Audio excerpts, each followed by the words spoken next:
As we continue here on Agriculture of America and continue our conversations about the second MAHA Commission report, joining us now for perspective, he is the president and CEO of the Agricultural Retailers Association. Daren Coppock is with us. Daren, it's good to have you back on AOA. How are you, sir? I'm good. Thanks, Jesse. Good morning.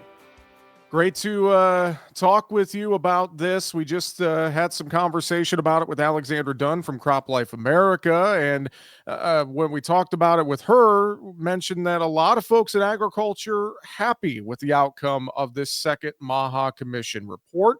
What about ARA? What are your thoughts? Oh, it's an incredible improvement over where the first draft was.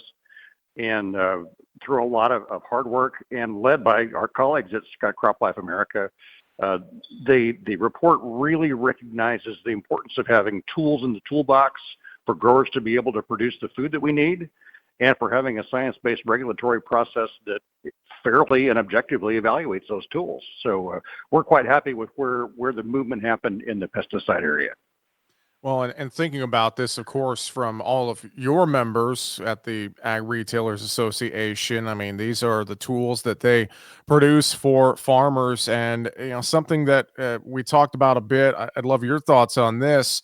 As we move forward here and see this strategy implemented, I know there's been a lot of folks in the industry who've been very vocal over the summer, but I would say now is not the time to necessarily take our foot off the gas. We need to keep reiterating how important these crop protection tools are to a sustainable food supply, right, Daren?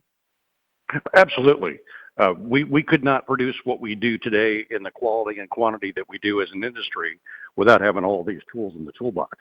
And, there's room for all the different approaches, whether it's organic or whether it's conventional or any other wrinkle that a farmer wants to use. We're of all of the above strategy for these tools, and it's vital that we stay on them. The movement in the report, it was positive, but it's something that we need to sustain. And we talked, one of the early criticisms of the very first draft was that, hey, you guys didn't talk to anybody in ag before you put this report out. And to their credit, they came back to us and said, okay, tell us what's on your mind. And so I think that whole process contributed a lot to where this report ended up compared to the first one. Well, and thinking about this report moving forward, again, we're going to be watching to see how this strategy and more is implemented, but seems like good news for the industry. Another topic I do want to make sure I talk to you about here on the show today is the topic surrounding critical minerals. I know ARA, along with the Fertilizer Institute, I saw this news a few days ago, applauding that potash is on this critical minerals list. But what about phosphate? I know that's another issue. What are you seeing from the fertilizer input side? Talk to us about this critical minerals list and more, Daren.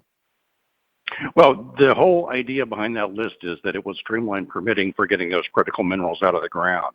And so it would reduce prices and processing costs and permitting time and all that stuff to get these critical minerals into the supply chain. And so we're really happy to see potash on that list and relief from the Canadian tariffs that were contemplated on potash, since 85% of our potash comes from our neighbors to the north. But phosphate is also another mined mineral that's critical for agriculture, and it's not on the list. And phosphate prices are pretty high at the moment. Growers are under a lot of pressure. Anytime growers are under pressure, our retail members also feel that pressure. And so we think it makes a heck of a lot of sense to add phosphate to that list. It was part of the original request. I don't know if it was an oversight or what led to it not being on the final one, but we're hoping that we can correct that.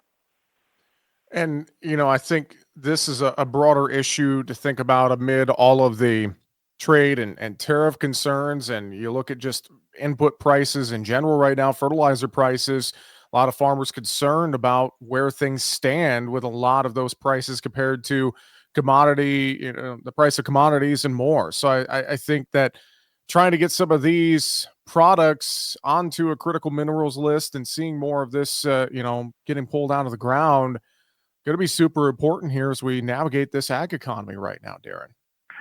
Any relief we can give to farmers is critical at the moment. They're feeling the squeeze from every side. And you look at what's going on in the equipment sector because of tariffs on steel.